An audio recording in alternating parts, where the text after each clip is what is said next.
I love this little book by Charlie Mackesy. It's entitled The Boy, the Mole, the Fox, and the Horse, where this boy has conversations with some of God's creatures. And this is one thing the little boy says. He says, "Isn't it odd? We can only see our outsides, but nearly everything happens on the inside." So true. Even right now, you know, what's going on inside your heart and soul. It's interesting because, Jesus was all about people's insides.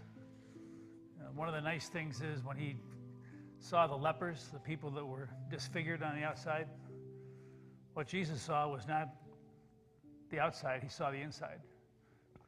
And so when he healed them, it was more of a healing of just the outside.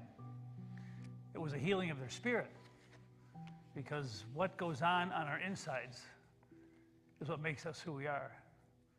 And too often, I don't take time to think about what's on the inside. Anyway, it reminded me of a couple of people that dropped by this week. One of our longtime members and a good friend of mine, he's retired and good-looking guy. He comes by every once in a while, and he's in his workout clothes, and he hasn't been here for a while, so he comes by the other day, and I said, "Hey, it's good to see you. I haven't seen you for a while." And he sits down, and he says, I'm a lucky guy, but what's going on in the world just troubles me.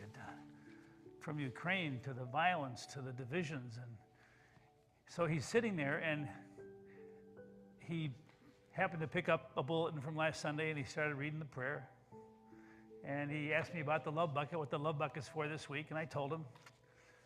And then a couple of the special needs students from Sandburg, they walk through the door with their aides, because they come here and they work a little bit. And Jim looks around and he says, "Wow, the prayer, the love bucket, these kids." He said, "Just walking in this building makes me feel better." And I said, "Well, maybe you ought to come to church a little bit more." He said, "Yeah." So he showed up last night, probably out of guilt. But I guess what we are about reminded him that in the midst of all the stuff going on in the world, that there is a goodness of spirit that binds us together. And then later on, a gentleman walks in. He lives in the city, and he hooked up with our church by accident. He doesn't come very much, but he's probably listening to this. And he was telling me he's a very gifted, talented IT guy.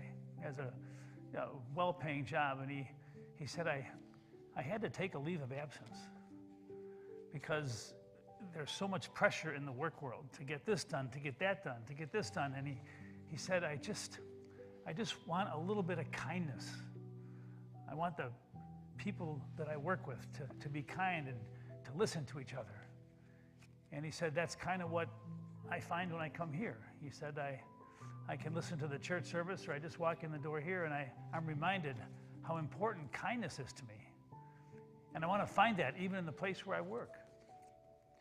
And we talk about kindness a lot, but sometimes it's easy to forget that kindness has power.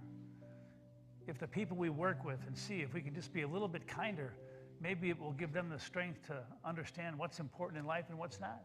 And a little example, we're going to go play bingo with the veterans on Sunday, and I thought it'd be kind of fun to order pizza for them, because they don't get pizza very often.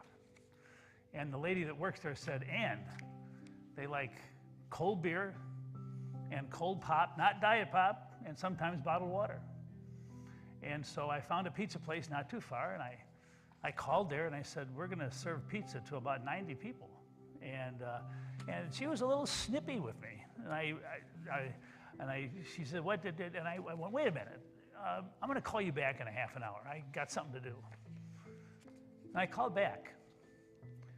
And I said, can I just let you know that I'm going to order lots of pizza. And we're going to be serving this pizza to veterans who have served our country. And I said, just a little bit of understanding and kindness goes a long way. Oh, boy, all of a sudden she changed her. What can we do for you? And I said, I'm not looking for a bargain. We'll pay full price. I just want you to know why we're doing this. And it made me realize that it's so easy not to be kind. It's so easy to be so preoccupied with our job, our work, our schedule, and all the stuff that we do that we forget that the message of Jesus, whether you're Christian or not, doesn't matter. The message of Jesus is about the insides. Yeah, we see the outsides all the time, but life is about in here. It's about our guts. It's about our soul. It's about our spirit.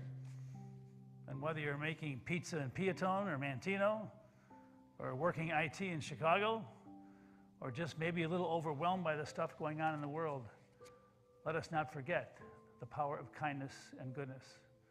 It's probably not going to change the world, but it may change you, it may change me, it may change one other person. And that's kind of what Jesus and life in the church are all about. Thanks for listening to my ramblings, and I will look forward to seeing you on Sunday at 8:30 and 11 o'clock. Thanks.